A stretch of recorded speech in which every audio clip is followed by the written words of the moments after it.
Hi, my name is Julin Tong. Last week I published an article on my blog, in which I discussed the current situation with the COVID-19 virus pandemic. And in that blog, I focused on the economic and long-term social costs. I think, while at the moment, the issue, the one statistic that we focus on is basically the human cost. But I think this event can have really profound impact on the economy and also in the political systems of many countries across the globe. And how this plays out depends partly on how the virus will mutate and react to the treatments that our doctors come up with, and partly how the political leaders as well as our societies today are capable or able to react. So in this article, I started basically by talking about human costs. And I made a parallel between the current situation and the situation just over a century ago, towards the end of World War I. And I think there are some uncanny similarities that can really provoke some thoughts, especially when it comes to understanding the possible economic and long-term social impacts of this pandemic. The similarity, of course, is to that of the Spanish flu, but the overall context on the global scale, in terms of that, there are some other similarities, which I basically mentioned here in this paragraph. In this section, I basically named 4 major similarities. One, today in today's world, regional inequality remains high, while some developing countries, especially China, has had tremendous growth. Most have experienced little economic, political, and social development. Second, internal inequality, economic, political, and social, has exacerbated in the past decades following the conclusion of the Cold War on both sides. This can be observed very clearly on the former Eastern Bloc, but also in the West, where economic populism and even political populism have risen, and this is all in the context of growing inequality and public resentment of the situation. And thirdly, we see that this is basically a continuation of the first 2 points, which is that nationalism has been on the rise, and global interventions, the hallmark imperialism, are as common as ever. This we can see as the perhaps best represented in the couple of elections in 2016. The referendum in Britain to leave the European Union, and the other, the successful election of Donald Trump, who is a populist and one could argue nationalist. So these has been on the rise, but also we can observe it across Europe, across developed economies who are experiencing just inequality that's hasn't been seen in generations. Right, in the 19th century, when in the early days of capitalism, this type of inequality was normal. But in the 21st century, this neoliberal, as the result of neoliberalism, this type of inequality is not accustomed to by an educated public, and this is basically a problem. And fourthly, we see that among major economies, there's economic war that's really been raging. This is fueled by rising nationalism in key countries. And we can see also international solidarity is really just waning. This is most represented in the reactions of this towards this pandemic. We can see, for example, the United States just cancelled the military. I think it's called the Defense 2020 military exercise without notice to its allies. That the United States has withdrawn. I think 500,000. I think it's personal protective gears from Italy, which is worst hit in Europe by this pandemic. And we have also seen, I think it was the Czech Republic, which has blocked some personal protective gears that were destined for Italy, just for its own use. Right, there are many episodes of similar stories, and so what we see here is a lack of international solidarity and rising nationalism, which all these sets us up for an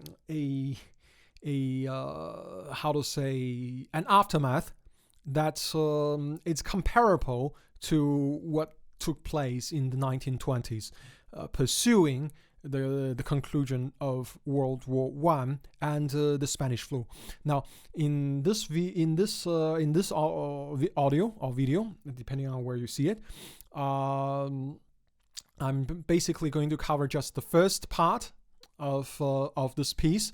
And in the next two episodes, I will talk about the economic costs and social costs, and as well as my predictions. Those are, of course, the more important aspects of this article. But just in the very beginning, the human costs, which is what we have been focusing on, the media has been focusing on, and it's of course obviously very important. And for this, there are just a couple of points that I want to point out.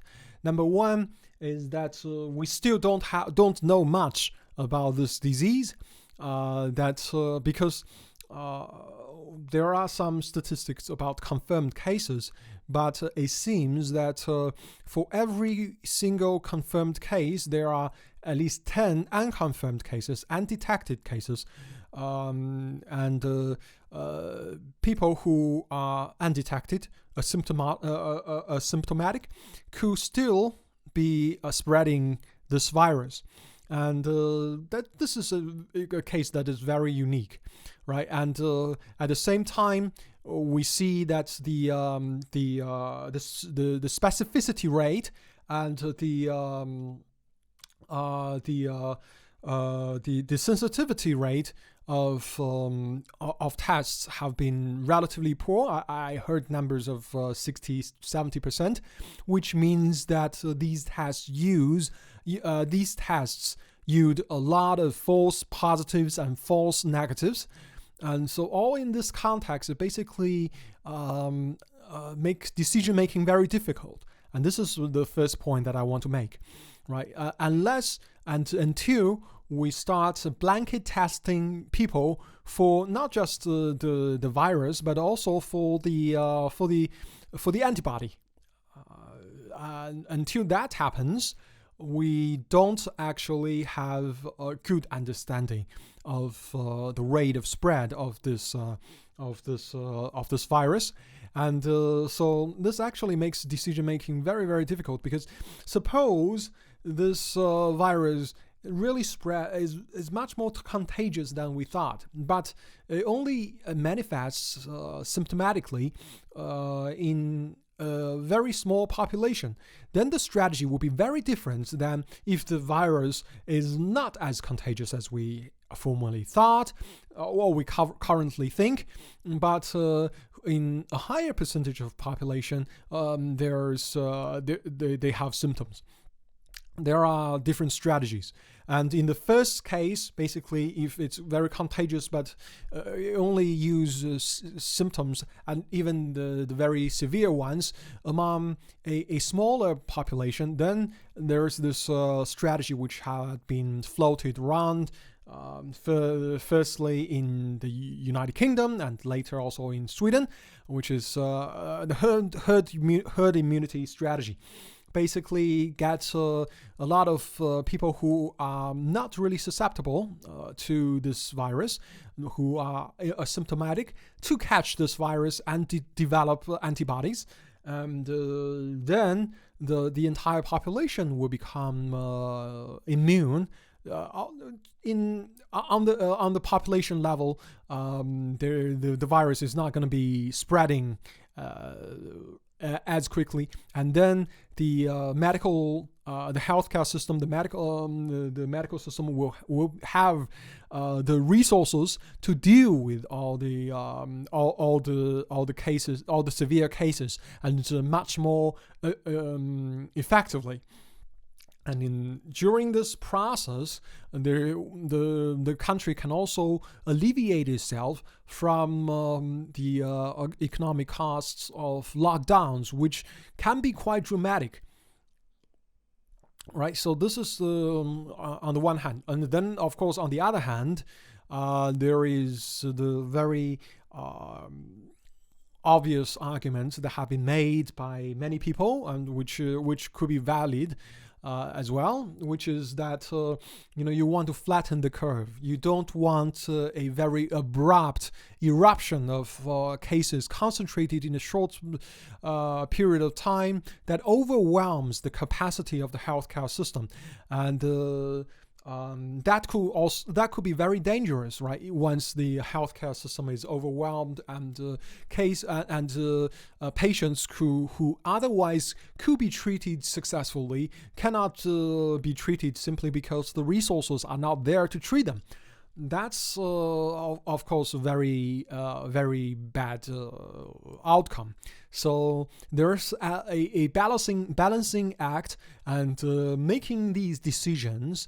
Making these tough decisions when there isn't complete information, when making a well-educated, fully informed decision is impossible. This takes a lot of courage, and I think currently there are not so many countries who are going the herd immunity route, simply I guess because if things go bad, the political leaders will have to will be blamed, and I guess in some countries will be prosecuted, and they don't have the courage to do that. And I think maybe it is how it should be, because when you want to gamble, you probably don't want to gamble with people's lives, right? Especially not in a democracy. So that is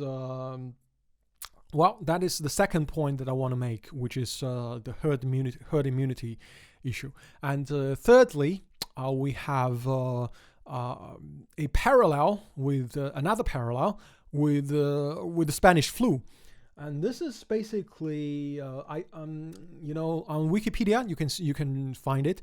Basically, people discussed the mortalities during the 1918 Spanish flu pandemic, and it was very I wouldn't say interesting, but one point that is quite notable is that the second wave was much more deadly than the first wave.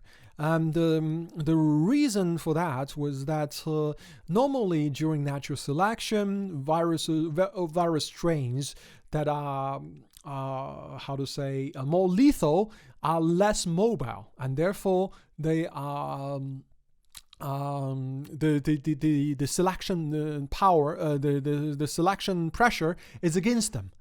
right? Because viruses are more successful. Natural selection is about spreading the genes, and it's more the strategy that is more advantageous in terms of selection is to get as many copies as possible, and that is in a normal situation is for the virus to be less severe. But in the context of World War II or World War I, a lot of people who in the trenches, in particular, soldiers who were healthy and those who had mild symptoms, who called the mild strain, they stayed in the trenches, and people who called a mutated strain, which is deadlier, were sent to the hospitals, and the hospitals became the hotbed for mutation and eventually the spread of the second wave of deadlier strain of the virus. And one thing that I really want to caution is that we are actually creating a similar situation through this lockdown practice. That's something that is really worth thinking about. I don't think a lot of people will be thinking about this, but I think it's a point that's worth noting, because people who are healthy or people who are asymptomatic, who caught probably a very mild strain of this virus, they stay home. Well, people who are seriously ill, they go to the hospital. Some of them, of course, they call the same strain of virus, and they because of their underlying conditions, because of this seniority, they don't fare very well. That's one thing. And then there are people who possibly called a mutated strain of the virus, which are deadlier. And in that case, the hospitals could be a hotbed for, a situation that is very similar to World War I. And I think this is something that we should pay attention to, and the hospitals should be very, very careful and very, alarmed very cognizant of mutations. I don't know if people really are paying attention to that at the moment. And finally, there is the point of whether there will be a second wave, whether this will be a recurring thing. And I think it seems like a lot of experts are cautioning for a second wave in the fall, in autumn. And well, I guess it is possible, right? Because unless and until the population develop herd immunity, this virus is going to continue to pose a problem. And of course, there is also the possibility that this virus just mutates very quickly, and it doesn't. And that it can mutate to such a significant degree that initial immunity against earlier variants, earlier strains of the virus become invalid. And that would be actually a very bad situation, because, it depends on exactly how it mutates. It could potentially be a very bad situation, because that basically means that vaccination may not be effective. And if vaccinations are not effective, then we basically are robbed of a very important tool. And but of course, at the same time, if this virus mutates to a less lethal form, then it perhaps becomes just the common cold, which, by the way, we don't have a vaccine, and which is also a coronavirus. Okay, so this is the first part of this 3-part series in which I discuss the human, economic, and long-term social costs of coronavirus. So thanks for listening. Have a great day.